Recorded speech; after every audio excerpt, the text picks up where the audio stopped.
They're showing their good faith. Pinapakita nila na gusto nila talaga magsabi ng totoo.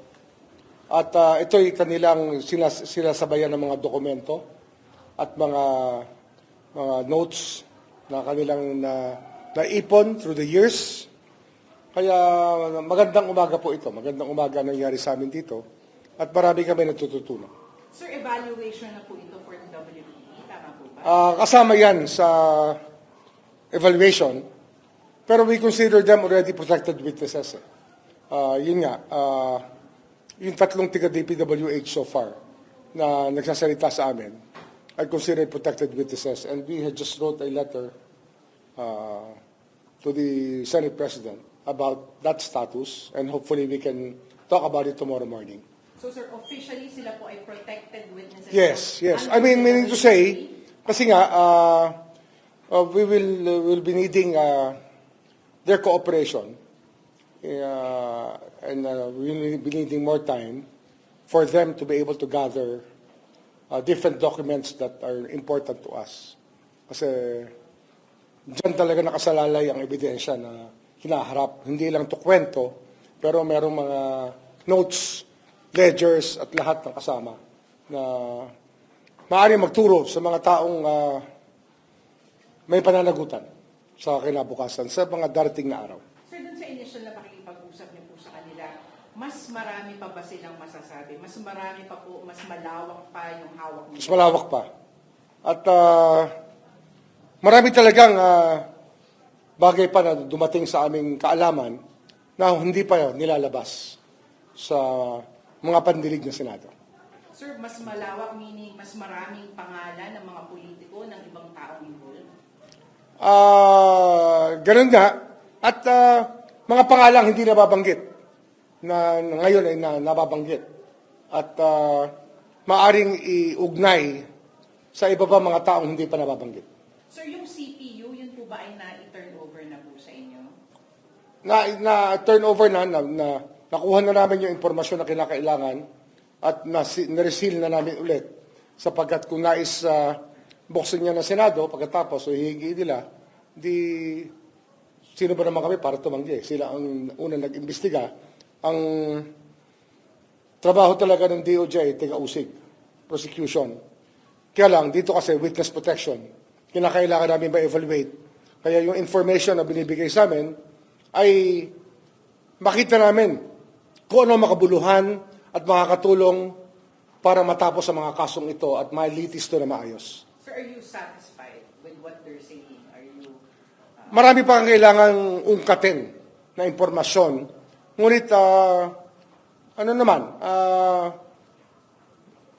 ako naman natutuwa na nariyan sila upang magbigay ng impormasyon sa atin. At yung mga impormasyon na yan ay talaga makakatulong sa mga kasong ating ipapataw at mga taong ihahabla natin. Ito ay makakatulong sa aming pag-uusig ng mga to. Sir, you mentioned kanina good faith. Meron po ba silang sinabi na may ibabalik po sila sa gobyerno? May mga binalik na si Bryce. Pero ngayong hapon, alam ko, magsosoli na naman sila si Bryce ng isang Lamborghini Urus para sa ICI. Padalhin niya ron. Kaya sila paalis na rito, doon ang tuloy nila. Opo. Sir, ano pong ibig sabihin ng mga pagbabalik na ito? Ano pong kumagabasa dito? Kasi mga simbolo ng mga yaman na hindi dapat nakabal na isang tao. Kung ito may nanggaling sa kasino, nanggaling ito sa pondo ng bayan, yan dapat hindi na maulit sa atin. Kaya kasi nga, isa pa, kung magbabalik ka rin, ibalik mo na kagad, kagaya ng sasakyan, kasi maluluma yan kagad, mawawala ang valor niyan. Kaya dapat dito, with urgency, ay ma-auction yan para mailagay na sa treasury ulit yung pera na kanilang isala sa uli sa pamamagitan ng mga sasakyan. Sir, as protected witness sa DPWH, masasabi ba na sila yung hindi talaga mo? Alam mo, ang protected witness kasi, kaya ginawa ang Witness Protection Program para ang mga testigo sa mga kaso ay hindi masaktan at hindi pagtangkaan ng buhay. Kaya yan po ay isa hong katungkulan na aming tinutupad sa pamamagitan nito. At napakahalaga kasi ng kanilang pagtestigo, hindi lang sa Senado, kundi sa mga susunod na panahon sa Sandigan Bayan at sa regional trial courts, kung sino man ang merong jurisdiction sa mga krimen na aming ipa-file, sa mga criminal charges. Ibig sabihin na po ba nito, hindi sila makakasuhan eventually? Not necessarily. Basta malinaw ang usapan namin dyan. Malinaw. At pinaliliwanag ka namin ay wala pa yan, hindi pa pinal yan. Kailangan ma-evaluate namin kung sino talaga ang pwede namin bigyan ng state witness status. Kasi hindi naman nangangahulugan na lahat gagawin mo state witness, di wala ka nang nahuli. Kinakailangan dyan, managot talaga, may pananagutan talaga ang lahat. Pinaliwanag na yan, Yusek Andres sa kanila, no, kinausap sila na maaga pa. Sir, at this stage ng evaluation, indispensable talaga ng state witness tayo. I mean, Magkakaroon talaga tayo. At mahaba pa to, mahaba kasi ang pagtingin natin to, buong bansa natin ang nililitis dito. It's our country on trial. It's not just these people. It's our country that's on trial here. Sir, initially, nagbanggit na po ng big names sila Alcantara, sila Bryce Hernandez, like Senator Jingo Estrada. Immediately after that, inissuean po ng freeze orders yung asset. Ayan, we requested the AMLAC to already start on the freeze orders. And they're moving already. And basta't kasi, meron kami kasabihan dito, when you bring it to the AMLAC as a complaint, it's good as done. Sir, yung bagong names po na disclose po sa inyo today nila Bryce Hernandez, i-issuean din po ba sila ng freeze orders? Padaratingin namin yan sa Anti-Money Laundering Council today para makita nila, meron sila advance information sa bagay na to. The name, sir, okay lang po. Hindi pa. Hintayin natin na ma-file muna namin. Pero sir, ito po mga bagong mga pangalan, sila po ay ilan? May kongresista, may senador? Huwag muna yung tatanungin sa akin yan. Hintayin nyo na lang yung tamang panahon bukas, malamang maglabasan yung mga pangalan. Sir, ano po ang mensahe niyo po dito po sa mga hindi pa po nababanggit na mga pangalan pero yun nga, nasa inyo na sa ngayon? Alam nyo, nung nagsimula itong lahat, ito'y talagang nung napuno na ang Pangulo ng mga report ng corruption. Ako nagpapasalamat sa Pangulo at talagang ito ang ginagawa natin lahat ngayon. Ito'y isang ginigising niya lang talaga ang lahat ng Pilipino na huwag na tayong pumayag sa ganitong mga gawain. Kaya ang tulong ng bawat Pilipino hinihingi namin para maawat na natin itong ganitong behavior, ganitong pagdadala ng pagkatao. Hindi maganda eh. Kaya, yan, ito'y, pasalamat ako sa Pangulo at ito'y nagsimula na. Kasi nga, nung huling nakaraang mga ilang buwan, talagang punong-puno na rin ako eh. Talagang ganun din ang aking pakiramdam. Kaya, mabuti na lang at narito na tayo at inaaktuhan na natin, inaaksyonan na natin itong mga problema ito. Sir, kapag po ba, for clarity lang po, pagka sinabi po natin protected witness, does it mean po na nasa witness protection program?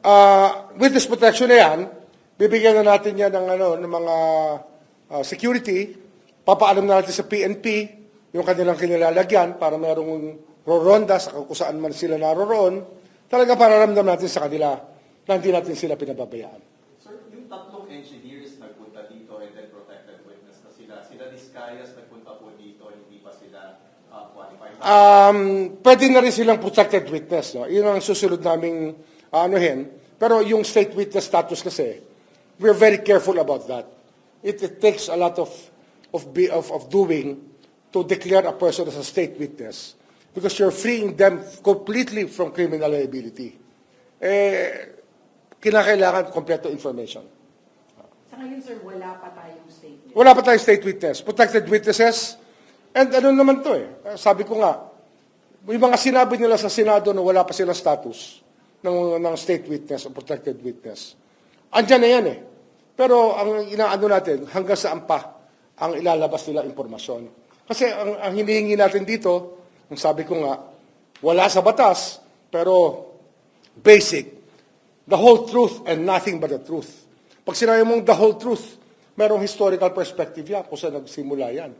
Dapat ganun ang pagtingin natin dito. Yun ang ating hinahanap sa kanila. Sir, paglilinaw, ang mga diskaya po ba ay protected witness? Yes, we consider them already as protected witnesses, and we will write the Senate President about it also. Sir, yung mga bagong pangalan, siguro na madadawit po sa amin, siguro baka bukas, gaano ka-credible po yung paper trail and evidence na naibigay po nila? Wag mo muna natin, basta manood na lang tayo bukas at iintayin pa natin kasi yung pagtestigo ng ibang testigo bukod sa mga taong hawak na natin ngayon. Sir, dun po sa protected witness, ano po sir yung mga benepisyong ibinibigay po sa kanila bukod po doon sa protection? Sakop na po ba pati po yung kanila pong mga pamilya? Pwede. Basta't meron silang sinabing kinakailangan tulungan, we evaluate it under what the law says at ibibigay natin kung kaya natin ibigay kagad. Okay? Kailan nag-start na under protected witness? Today. Oh. After hearing them, nag-usap-usap kami, and we decided that that's the least we can do right now. Pati diskaya, sir, today din po. Today rin, kasi nga, to be fair to everybody who was applied, doon natin ilagay muna to. We will help them first with their security problems. Sir, from ICI to ICC naman, meron kasi na yung tatlong counts na parang nami-mislead yung mga tao. 3 counts out of the 6,000 na earlier banded about. Ano ba ibig sabihin, sir? Na kasi yung 3 counts, it involves 49 incidents naman, 49 deaths. Oh. Ano, sir, ang comment niyo doon? Sa I haven't completely read the ICC complaint. Pero pag-aaralan ko. Iba kasi legal system yan eh. Ibang language nila, iba ang batayan, at iba ang tradisyon sa paggawa ng reklamo. Kaya hindi natin pwede ikumpara sa ating legal system. Sir, nag-post po siya territorial. May clearance daw po kayo sa ombudsman. Bakit? May problema ba?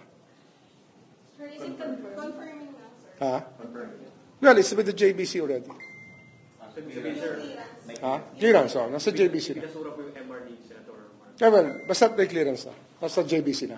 Ibig sabihin nun, sir, wala nang pending sa ombudsman? Basta nasa JBC na. Yun na lang muna. I will not conclude anything. It will be self-serving to conclude anything. Pero I have my clearance already. Okay? Sir, ano lang, just to be clear, 3 DPWH, former DPWH officials and the Vizcaya couple are now protected witnesses. Ano yan? We will give them na protection needed para magtuloy-tuloy ang revelations natin. Pero, yung pagiging state witness, it's another matter. It's something that we will use only when we have to. Kasi nga, you free them completely of criminal liability, then it has to be worth it, ika nga, sa ating bayan. So, maraming parameters yan. Diba? Not the most guilty is one of them. Sec, may ballpark figure ba dun sa amount restitution target? Ang mga amount? Mahirap magsalita ngayon. Marami pa to. We're just at the tip of the iceberg. We're not even 10% into this big problem that we have. Sir, protected witnesses under ng DOJ. Under the DOJ Witness Protection Program. Custody na sila. Yun yan. Hindi custody. Protected witness, we will give them the necessary, we will arrange it with the Senate to accept the terms of our protection para sa kanila. Kaya bukas mag-uusap pa kami ng Senado. Sinulatan ko lang sila para meron na silang idea na ito na ang gustong gawin ng DOJ. Sir, naging condition ba o napag-usapan man lang ba yung pagbabalik nga po, yung restitution? Ano yun? Kaya nga, ito kanina, madaling-madali eh. Okay eh. Of the 3, sir. Of the 3, dyan na tayo papunta. Kaya dyan na tayo magkakaalaman talaga ng kabuuan ng lahat. Ano yan eh? Kasi para umabot ka sa Memorandum of Agreement, satisfying all legal obligations, iba yan. Sir, yung sa Diskaya, sir, to be clear, napag-usapan na po yung tungkol sa restitution. Hindi pa, wala pa. Wala pa kami ng pag-uusap doon. Wala pa. Sir, si Mr. Alcantara. Proseso to, it's a process. Kahit Mr. Alcantara, wala pa. Kay Bryce, wala pa. Voluntary lang, binibigay niya ito mga to, binabalik niya. Pakikita nyo naman talaga, meron talagang kailangan ng restitution. Ito gusto ng bayan natin eh. Ito talaga ang hustisya. Di ba? Ang lahat ng nakakuha ng hindi kanila, dapat sila sa uli yan. Hindi naman to finders keepers, lalo na kung merong criminal design na involved. Sir, ano fate ng mga, right now, mga vehicles pala kamo, Hindi, kailangan dyan, ma-auction ka agad yan para ma-maximize ang value. Kaya nga, tama, timely yun, timely. Okay, thank you. Wala ka nang iladagdag. Wala na. I'll be here tomorrow. Yay, okay, thank you, sir. Pagkatapos ng Senate.